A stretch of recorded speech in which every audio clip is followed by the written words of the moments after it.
Yung matanda nga nung yung kay Brian nga. Nakita ko kagabi.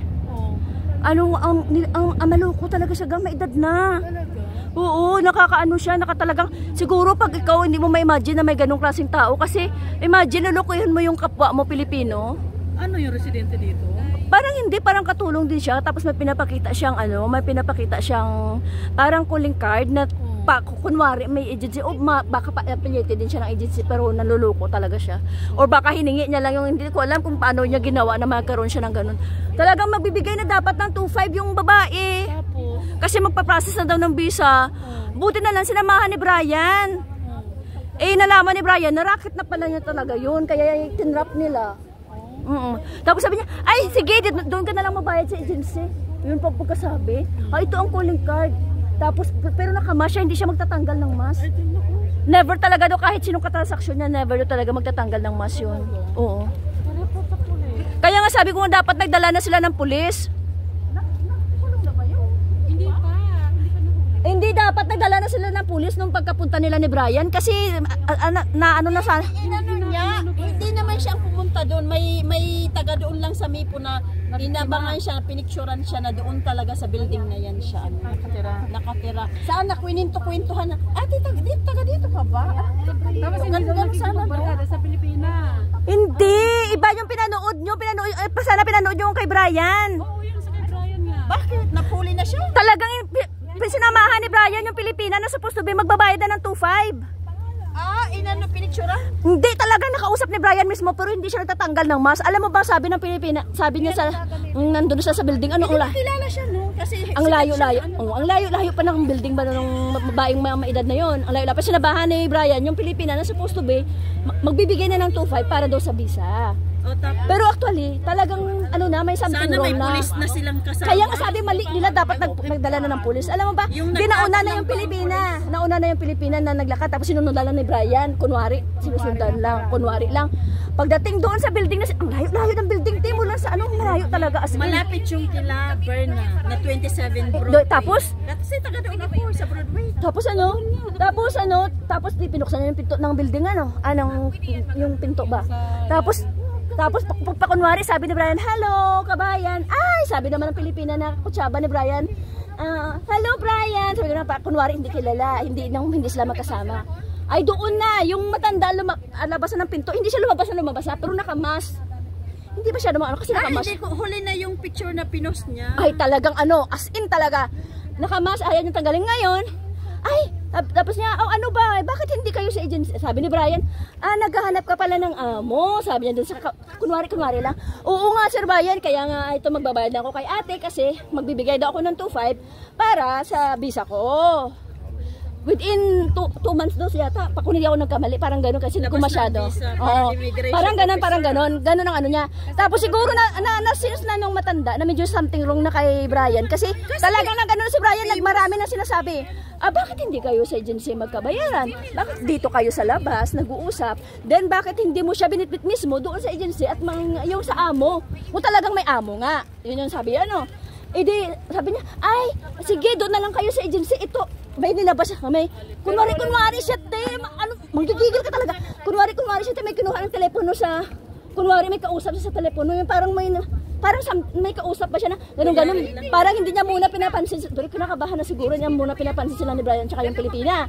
Tapos, ay hindi, sabi naman ng Pilipina, maloko din. Hindi, magbabayad na nga ako ngayon sa iyo. Ito na nga yung pera. Kasi di ba sabi mo, magbabayad na ako ng 2.5 ngayon. Kasi uwi ngayon Kaya nga,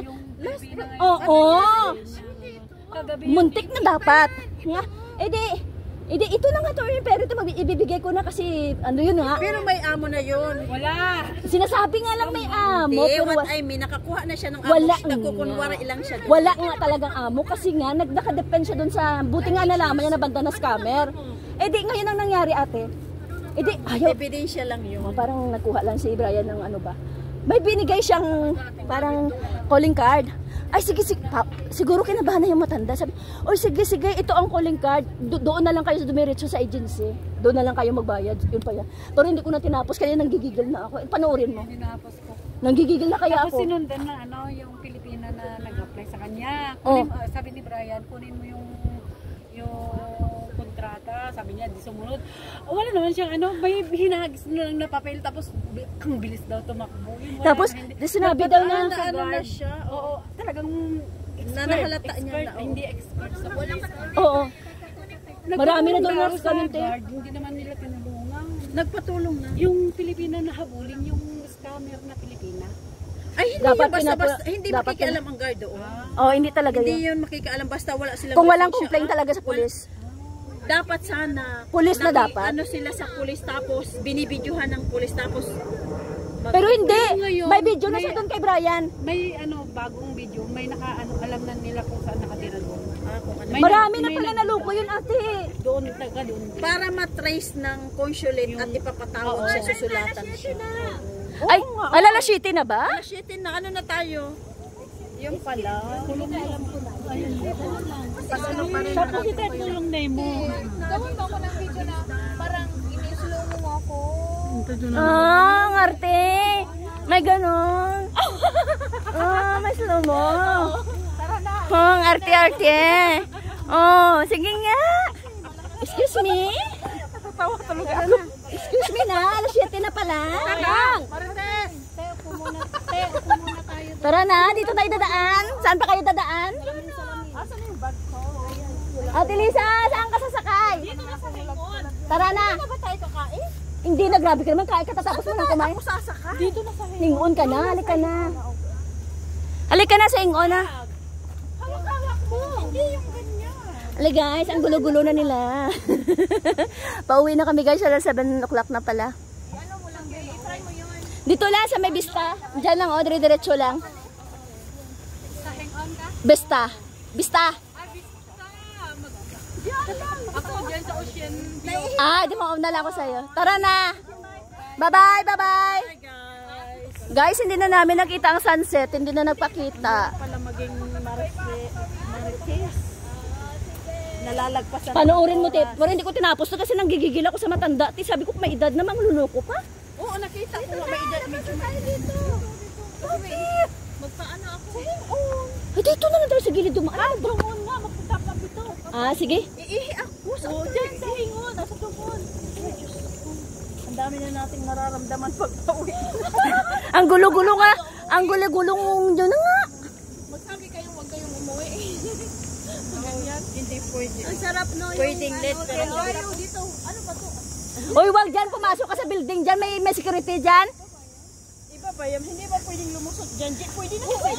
Oh, pwede naman. Kaya lang may security. Sige lang. Sige, sa. Pasok, pasok. Nanakaw ba tayo sa building nila? Hindi naman unattended articles. Guys, papasok kami dito, guys, ha.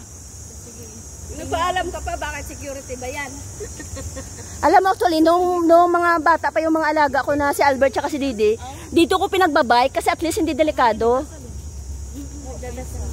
Kasi malapit na yung September, di ba? Malapit na. Alam. Oo. Nagdadasal sila, guys. Akala ko nung nasa Chunmon ako, pag nagaganyan si Lula, pinakain din namin. Hindi pala iiwan pala dyan. Feeling mo lang yun, hindi ka bagay, pero bagay ka. Ano, hindi naman. Ang ga? Ang ano talaga ako magsayaw. Ako siya, ganyan ang alam ko, pero ang ganda niyang tingnan. Oo, salamat. Ikaw pa lang magsabi sa akin. Pero kasi ako, Hindi, akala ko si Angie. sa katawan ko. Matigas kaya ang katawan ko. Dito na tayo.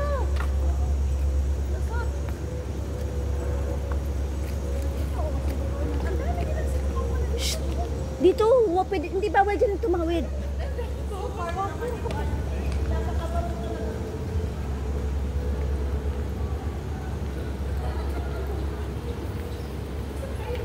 Alam mo guys, kami. Alam mo dito, kahit government lang, pero malinis patingnan,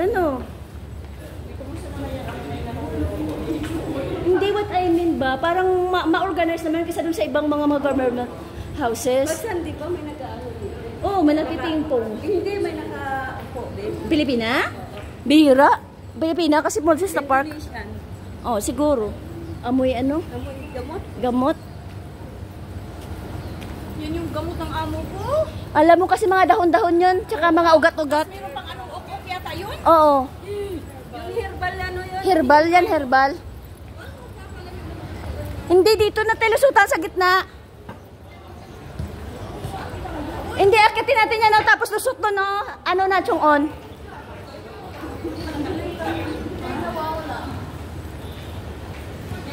Alam mo, nung nag-board ako ni Mute, ang amok ng principal. Ugasan mo ng mabuti. Ugasan mo ng mabuti. Ay, hindi naman umati sa tubig kung umasa kasi. Si Kulit. Hindi mo magsalita. Ay! Bisaya. Taga diin na sa gani, Mindanao. Dito sa amin. Leyte di mana. Dalbayo. Si mama. Malapit lang kami. Si mama gani ka muno to si mama nga mapuli sa Leyte mga bakasyon.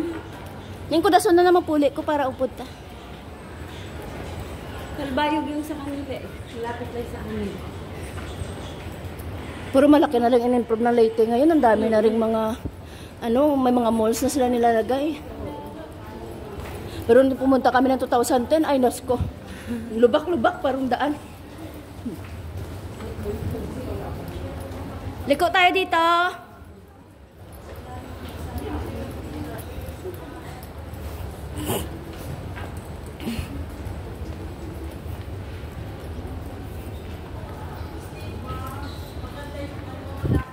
Nakakaamoy ako ng ano. Parang chicken. KFC? Oo. Paano kasi gumala tayo kung saan saan tayo nakakatayo today? Ang dami natin napuntahan. Ang dami natin napunta. Doon sa ospital, lamig na lamig tayo. Kasi init na init. Samantalang ako napagod ako sa kagigitara. In Chinese na ano.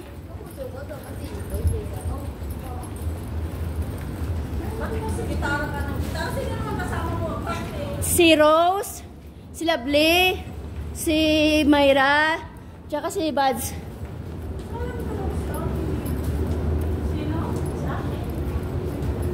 Uy, paano yan? Ate, sila flip mo. Oh, Ikaw talaga ang kumagkanta siya. kaya nga. Kanina nga sinaway ko na naman. Oo, tapos nahihiya naman ako. Tapos, mangunguna pa siya. Tapos, Dito. iba yung tono, tataas siya tayo. Bababa. Kaya nga. Tapos, tininan ko siya kasi malakas ang busis pa niya pati. Oo. Magkasama kami kanina. Sige lang, mag-concentrate ako magsabi. Oo, anuhin mo lang. Hala, ano yun? Ano lang ako? Ma-open. Oo.